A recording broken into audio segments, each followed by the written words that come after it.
Talk of the town tonight. Did Tom Izzo come to Cleveland today? And will the Michigan State basketball coach be the next to lead the Cavs on the sidelines? Cavs owner Dan Gilbert reportedly flew to Michigan today to offer a private escort for Izzo back to Cleveland. This is exclusive video of Gilbert stepping out of his plane, but where is Izzo? We have live team coverage of Gilbert's quest for a new coach. News Channel 5's John Kosick is live in Westlake, but we begin with Paul Kiska in downtown Cleveland. Paul, what do you hear? All right, Lee, we know for a fact now that Michigan State coach Tom Izzo met with Cavaliers owner Dan Gilbert at the Cavaliers practice facility this afternoon, Cleveland Clinic Courts in Independence. But Cavs owner Dan Gilbert went out of his way to keep Tom Izzo away from our news camera. Two private jets from Corporate Eagle used by Cavs owner Dan Gilbert took off from Michigan about the same time today. At 2 o'clock this afternoon, Gilbert's plane landed from Pontiac Airport at Burke in Cleveland. Dan Gilbert got off the jet and climbed into a waiting van. A second plane from Corporate Eagle took off from Lansing, and just before landing at Burke, was suddenly diverted to Cuyahoga County Airport. Sources tell News Channel 5 Tom Izzo was on the private jet that landed at County at 1:57 p.m.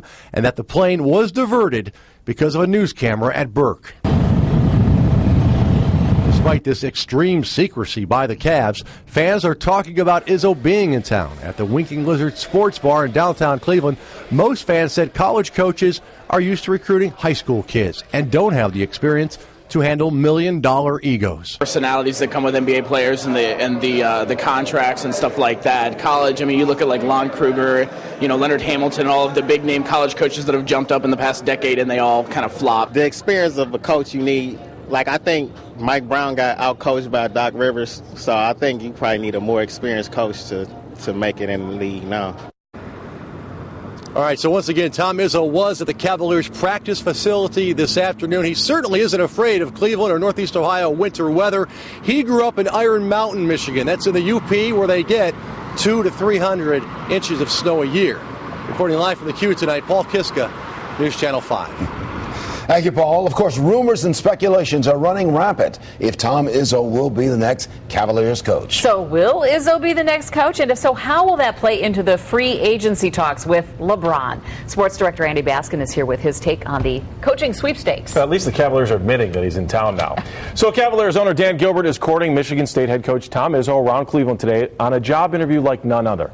According to reports, Gilbert is offering Izzo 30 million reasons to be the next head coach of the Cavaliers.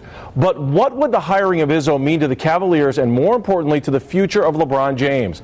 Hiring Izzo now, before the July 1st free agent deadline, makes a statement. Gilbert is going to hire who he wants, and LeBron's input is not needed for the next leader. You have to wonder if there's a coach outside of Phil Jackson that would really knock LeBron's socks off. Now, if LeBron has said, like he said in the past, that he would have played college basketball at Ohio State or North Carolina, that's where he would have gone to school, he wouldn't have chosen Michigan State. So what makes you think that LeBron James would want to play for Izzo now? It will be an interesting play if Izzo takes the job before knowing what LeBron is going to do. And with an experienced name like Byron Scott's coming into the picture over the last 2 days, you really have to wonder what is going on with this coaching search. We'll have much, much more coming up in sports and on Newsnet 5. Okay, Andy, thanks very much.